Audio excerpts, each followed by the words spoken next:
water is perfect. You know, we have got some pasta and we would like very hot pasta.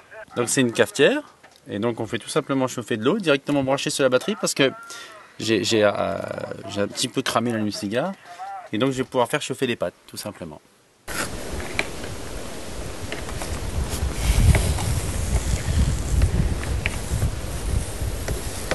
Donc nous avons décidé de se faire ce raid compétition, parce qu'on l'a fait avec l'option compétition, parce que ça sortait un petit peu de l'ordinaire. C'est-à-dire que dans une compétition, c'est tout en général basé sur la vitesse.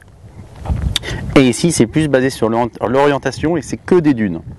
Ça veut dire que c'est beaucoup plus technique et donc moins cassant.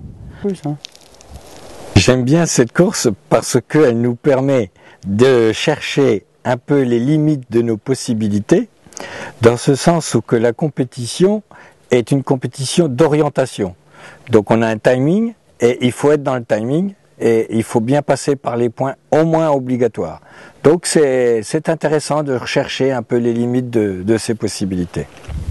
Et ce raid s'inscrit, étant donné qu'elle s'inscrit beaucoup dans les dunes, bon, il y a quand même beaucoup plus de dunes en Tunisie qu'au Maroc et ces deux raisons nous ont poussé à choisir ce raid qui se passe en Tunisie. La préparation de la voiture a été faite par mes soins. Il ne faut pas une grosse préparation, il faut partir d'un véhicule sain et ensuite mettre des éléments tels que suspension, amortisseur et puis des bons pneus. Ensuite tout le reste c'est du pilotage.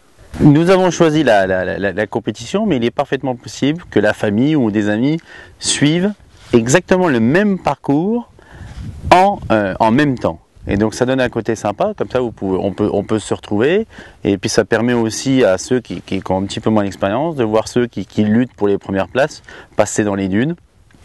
Il y a un petit côté participatif à la course qui est sympa pour celui qui veut le découvrir.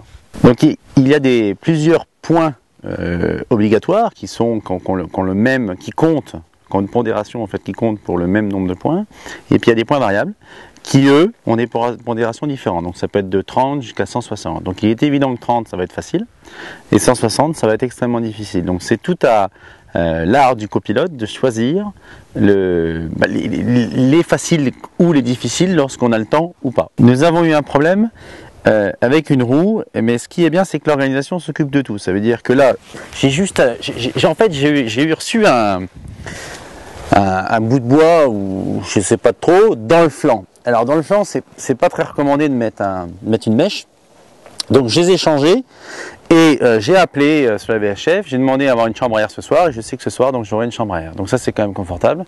Ils vont faire le changement, j'aurai plus qu'à changer de roue, ce sera du confort. Bon, il y a toujours des dangers. Ce qui est très important ici, comme c'est essentiellement une conduite dans les dunes, il faut avoir l'habitude. Et si on n'a pas l'habitude, vaut mieux partir avec l'organisation ou plus dans le profil raid et leur dire tout simplement, parce qu'ils sont très disponibles et très présents pour montrer les premiers tours de roue dans le sable. Pour faire la compétition, il vaut mieux avoir une expérience. Je suis venu au raid organisé par les Espagnols parce que mon fils me l'a demandé. Et donc j'étais un peu contraint d'accepter sa proposition et de le soutenir dans cette démarche vaillante.